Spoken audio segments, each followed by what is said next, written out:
Morning all of bright senior secondary school Malwa school Sikar की online कक्षाओं में आप सभी का स्वागत है। और आज की हिंदी विषय की कक्षा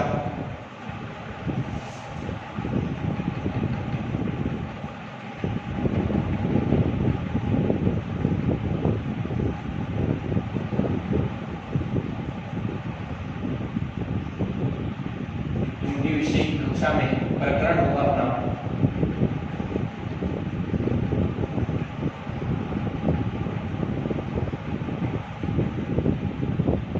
प्रकरण होगा समास। समास आपने पहले भी पढ़े होंगे समास बच्चों। समास से 10वीं बोर्ड एग्जाम में 2 अंक आता है और प्रश्न अधिकांश इस प्रकार से आता है कि समास दिए गए सामासिक शब्दों का समास विग्रह कर समास का नाम लेके कीजिए। लेकिन कई बार प्रश्न सीधा भी आता है कि जैसे किसी समास का नाम ले दिया, जैसे अव्ययी भाव समास है, अव्ययी भाव समास को साधारण परिभाषित कीजिए, तो इस प्रकार से प्रश्न आ सकता है। और विस्तृत रूप से प्रश्न का उत्तर अपन तभी दे पाते हैं जब अपन कोई चीज व्यवस्थित रूप से पढ़ लेते हैं। तो समास क्या है? समास देखो बच्चों 2 शब्दों से मिलकर बना है, सम प्लस आस। सम प्लस आस, सम का अर्थ है पास पास और आस संस्कृत की आस धातु है जिसका अर्थ है बैठाना। तो सम प्लस आस शब्दों से बना है जिसका अर्थ होता है 2 शब्दों को पास पास बिठाना। 2 शब्दों को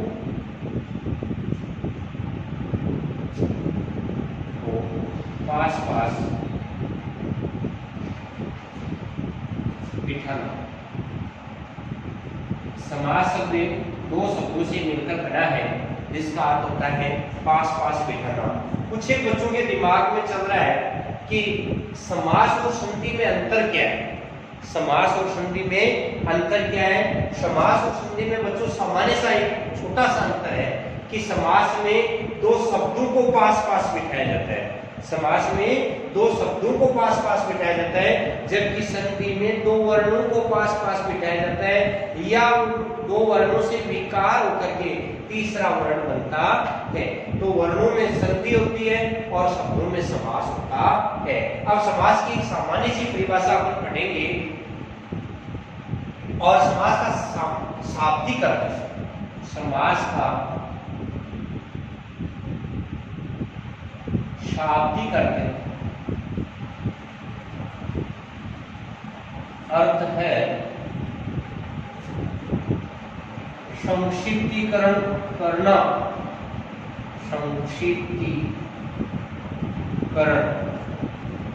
संक्षिप्तीकरण या छोटा करना। संक्षिप्तीकरण या छोटा करना। समास का शाब्दिक अर्थ है संक्षिप्तीकरण या छोटा करना। एक व्यवस्थित परिभाषा हम पढ़ते हैं समास की। जब 2 शब्दों के बीच, 2 शब्दों के बीच के कारक चिन्ह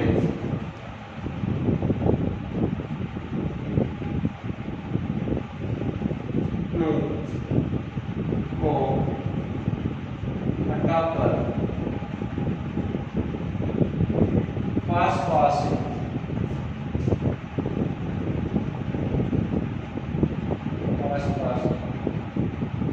बिठाया जाता है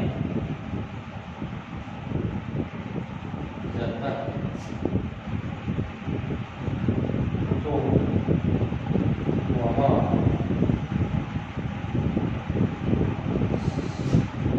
समास का है। जब 2 या 2 से अधिक शब्दों के बीच के कारक चिन्हों को हटाकर पास पास बिठाया जाता है या मेल करवाया जाता है या संयोग किया जाता है, मेल या संयोग किया जाता है, तो उसे समास कहते हैं। वहां पर समास होता है।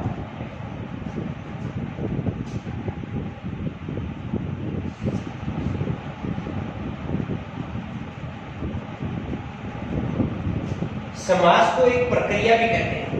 समास को क्या कहते हैं? एक प्रक्रिया। समास एक प्रक्रिया है। समास क्या है? समास एक प्रक्रिया ये है कि इसके बीच दो शब्दों के बीच ही जो कारक चिन्हों को हटाने की जो क्रिया है, जो प्रक्रिया है, उसी को क्या कहा जाता है? समास कहते हैं। समास एक प्रक्रिया है जिसमें दो शब्दों का मेल होता है। दो शब्दों का क्या होता है? मेल होता है। समास एक प्रक्रिया है जिसमें दो शब्दों का मेल होता है या दो शब्दों को संयुक्त किया जाता है या दो शब्दों को जोड़ा जाता है। और इस प्रक्रिया से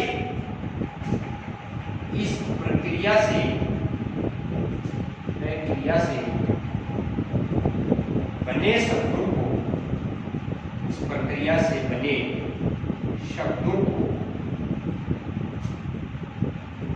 सामासिक शब्द कहते हैं। क्या कहते हैं? सामासिक शब्द कहते हैं। इस समास प्रक्रिया से बने शब्दों को सामासिक शब्द कहते हैं। क्या कहते हैं? सामासिक शब्द। अब इन सामासिक शब्दों के बीच में कारक चिन्ह का प्रयोग किया जाता है तो उसे समास विग्रह कहते हैं। बात करते हैं समास विग्रह।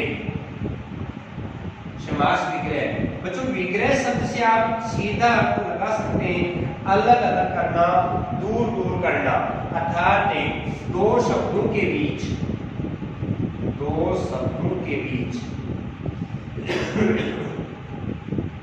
कारक चिन्हों का प्रयोग, दो शब्दों के बीच कारक चिन्हों का प्रयोग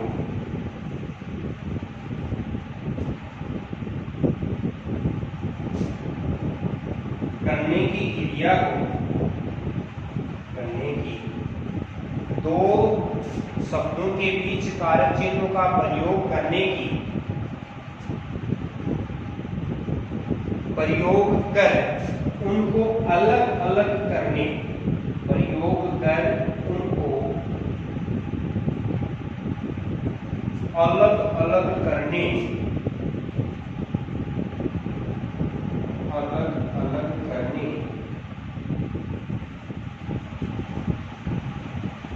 की क्रिया को समास विग्रह कहते हैं। समास विग्रह कहते हैं।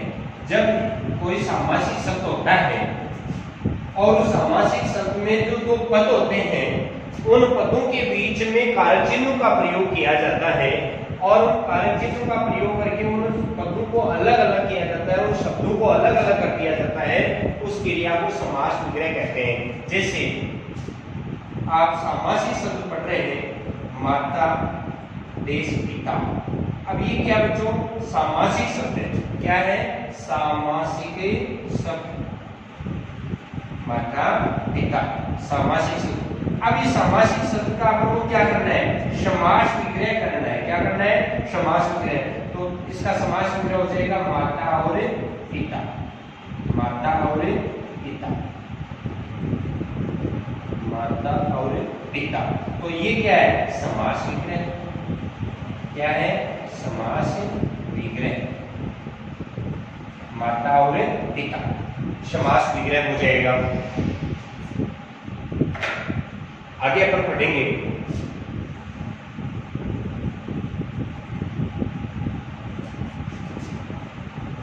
समास के पद। समास में कितने पद होते हैं? कुछ एक बच्चे तो जानते हैं, पहले से भी उन्होंने पढ़ रखा है समास। समास में दो पद होते हैं। समास में बच्चों कितने पद होते हैं? दो पद होते हैं, पूर्व पद या प्रथम पद।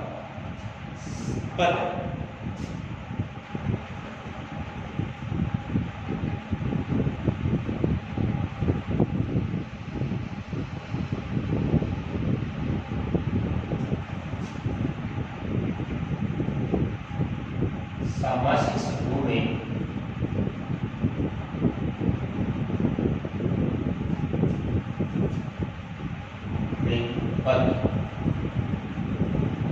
या समास में पद। समास में दो पद होते हैं। कितने पद होते हैं? दो पद होते हैं। पद होते हैं। शब्द एक ही दिखाई देता है लेकिन उसके अंदर दो शब्द छुपे हुए होते हैं। हर दो पद होते हैं। समास में कितने पद होते हैं? दो पद होते हैं। पहला पद है पूर्व पद या प्रथम पद। पूर्व पद या प्रथम पद। दूसरा है उत्तर पद या द्वितीय पद। उत्तर पद या द्वितीय पद। जैसे उदाहरण के रूप में आपके सामने है नवरत्न। नवरत्न, आपने नवरत्न तेल का प्रयोग किया है तो आपने नाम पढ़ा है नवरत्न। यहाँ पर नव और रत्न दोनों शब्द आपस में जुड़े हुए, दोनों शब्द आपस में जुड़े हुए। यहाँ पर ये शब्द एक था लेकिन यहाँ पर शब्द कितने हैं? दो हैं। तो ये तो हो जाएगा प्रथम या पूर्व पद और ये हो जाएगा द्वितीय पद। ये क्या हो जाएगा? द्वितीय पद। जैसे दूसरे उदाहरण के रूप में हम लिखते हैं हर वर्ष।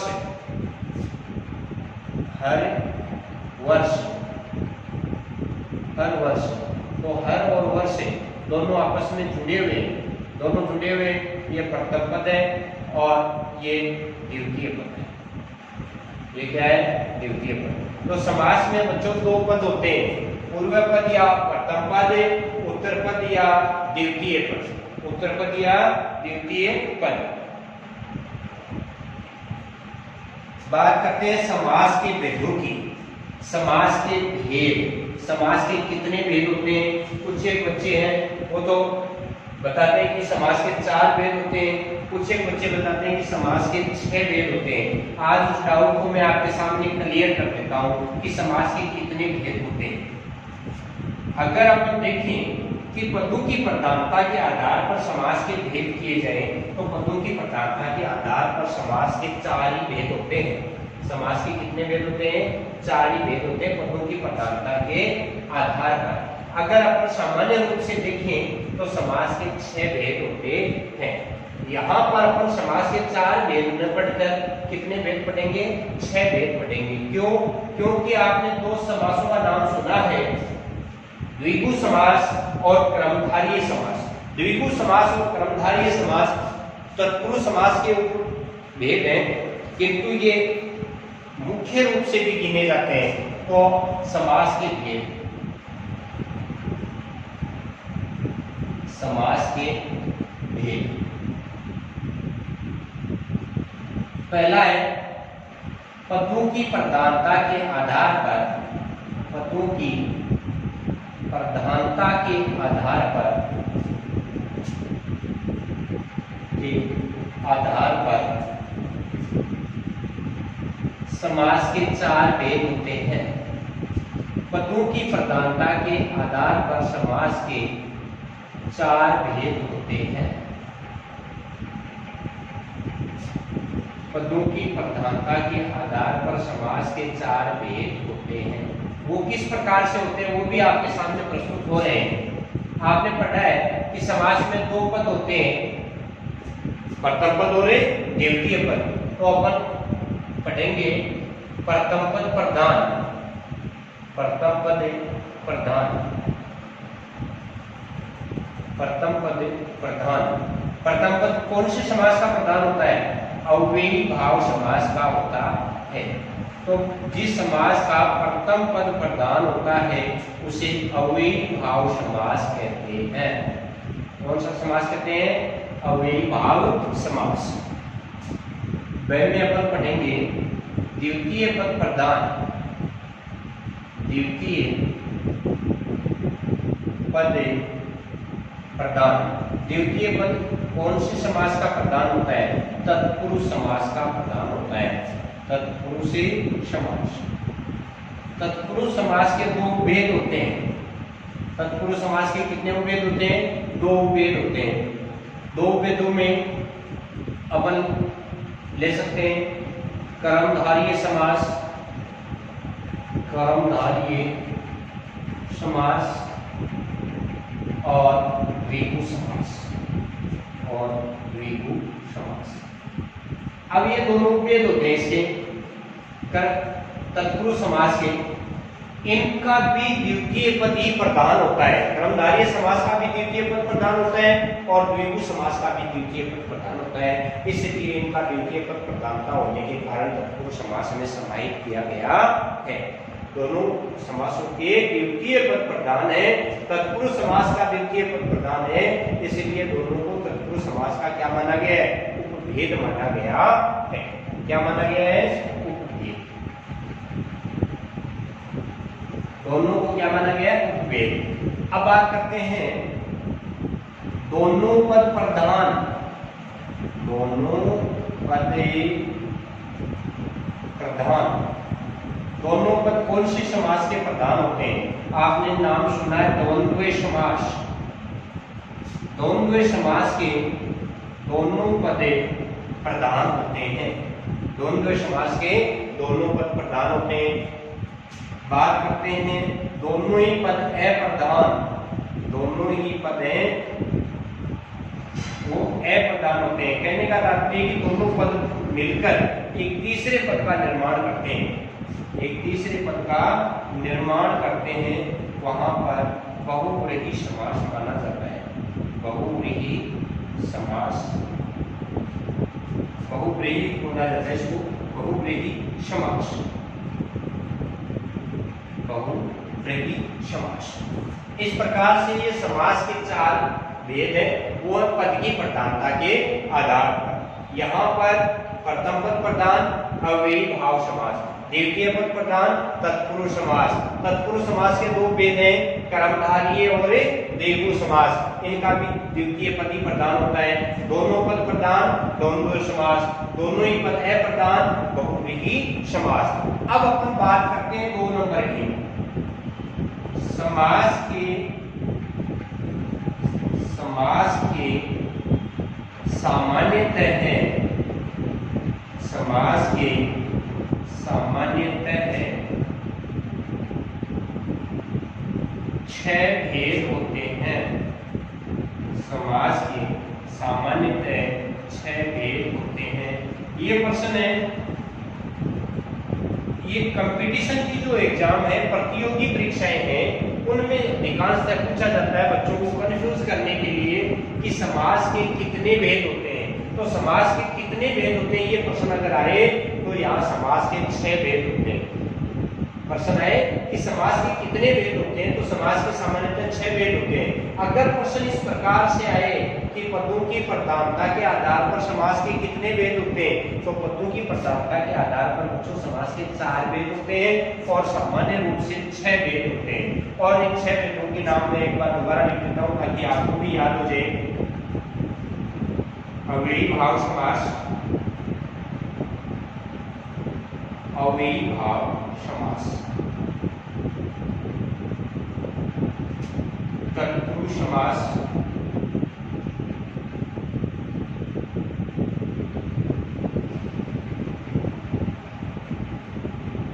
कर्मधारय समास,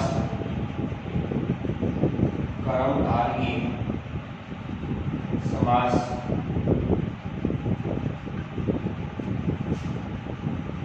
द्विगु समास, द्विगु समास,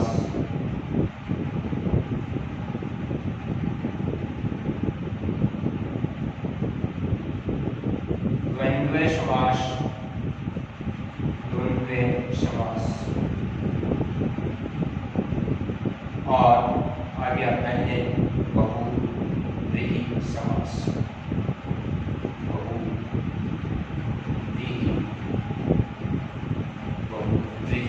समास। इस प्रकार से समास के 6 भेद होते हैं। पदों की प्रधानता के आधार पर 4 भेद होते हैं और सामान्य तौर पर समास के 6 भेद होते हैं। समास और संधि में अंतर क्या है, ये भी आपने पढ़ लिया है। समास और संधि में मुख्यतः अंतर छोटा सा है कि समास में शब्दों का मेल होता है, जबकि संधि में वर्णों का मेल होता है। समास में शब्दों का मेल और संधि में समास व संधि में अंतर। समास व संधि में अंतर। समास व संधि में छोटा सा अंतर है। इसमें शब्दों का मेल, शब्दों का, और इसमें वर्णों का मेल, वर्णों का मेल। समास में शब्दों का मेल हो जाता है और संधि में वर्णों का हो जाता है। जैसे विद्यालय, विद्यालय। अब यहाँ पर विद्यालय शब्द है और इसका समास विग्रह करेंगे तो विद्या का आलय हो जाएगा, विद्या का आलय हो जाएगा। ये तो समास विग्रह हो जाएगा। बात करें संधि की तो बात संधि में हो जाएगा विद्या धन आलय, विद्या धन आलय। यहाँ पर वर्णों का मेल हो रहा है। यहाँ पर किसका मेल हो रहा है? वर्णों का। किसका मेल हो रहा है? वर्णों का। और यहाँ पर मेल हो रहा है शब्दों का। किसका मेल हो रहा है? शब्दों का। यहाँ कोई विकार नहीं आया है, जबकि यहाँ पर वर्णों में विकार आया है कि आ और आ दोनों मिलकर के दीर्घ संधि हो रही है। आ और आ मिलकर के दोनों के स्थान पर आ हो रहा है विद्यालय। तो यहाँ पर समास और संधि में मुख्यतः छोटा सा अंतर होता है। बच्चों, आगे की कक्षा में अपन पढ़ेंगे समास के भेद। आगे की कक्षा में क्या पढ़ेंगे? समास के भेद। समास के भेदों में अपन ने पढ़ लिया कि समास के 6 भेद होते हैं। प्रत्येक भेद के बारे में अपन विस्तृत अध्ययन करेंगे। एक बार दोबारा मैं आपके सामने समास के 6 भेदों के नामों लेकर रहा हूँ। अव्ययी भाव समास, तत्पुरुष समास, कर्मधारय समास, द्विगु समास, द्वंद्व समास और बहुव्रीहि समास। इस प्रकार से आपको समास के नाम भी अच्छे ढंग से याद होने चाहिए। नाम अगर आपको अच्छे ढंग से याद है तो आप परिभाषा को अच्छे ढंग से तैयार कर सकते हैं। और जो पहला अपन ने पढ़ा है कि पदों की प्रधानता के आधार पर समास के 4 भेद होते हैं, इनसे आपको समास की पूरी परिभाषा याद हो गई। जैसे अव्ययी भाव समास है तो जिस सामासिक शब्द का प्रथम पद प्रधान होता है वो अव्ययी भाव समास है। और तत्पुरुष समास की परिभाषा है कि जिस सामासिक शब्द का द्वितीय पद प्रधान होता है वो तत्पुरुष समास होता है। और द्वंद्व समास, जिस सामासिक शब्द के दोनों ही पद प्रधान होते हैं वहां पर द्वंद्व समास होता है। और बहुव्रीहि समास, जहां पर सामासिक शब्द के दोनों ही पद हैं वो अप्रधान होते हैं, किंतु दोनों पद मिलकर तीसरे पद का निर्माण करते हैं और तीसरे पद की प्रधानता प्रकट करते हैं, तो उसे बहुव्रीहि समास कहते हैं। बात करते हैं कर्मधारय समास की, तो कर्मधारय समास की सामान्य सी परिभाषा ये है कि जिस सामासिक शब्द का द्वितीय पद प्रधान होता है और प्रथम व द्वितीय पद में विशेषण विशेष्य या उपमेय उपमान का संबंध पाया जाता है वह कर्मधारय समास होता है। द्विगु समास की परिभाषा सामान्य सी परिभाषा हो जाएगी कि जिस सामासिक शब्द का द्वितीय पद प्रधान होता है साथ ही प्रथम पद है वो संख्यावाची होता है, वहां पर द्विगु समास होता है। आगे की कक्षाओं में प्रत्येक समास के बारे में अपन विस्तृत अध्ययन करेंगे। मुझे आशा ही नहीं बल्कि पूर्ण विश्वास है कि आप इस वीडियो के माध्यम से समास को अच्छे ढंग से तैयार करेंगे और अच्छे ढंग से तैयार करके अपनी परीक्षा की अच्छी तैयारी आप करेंगे। धन्यवाद।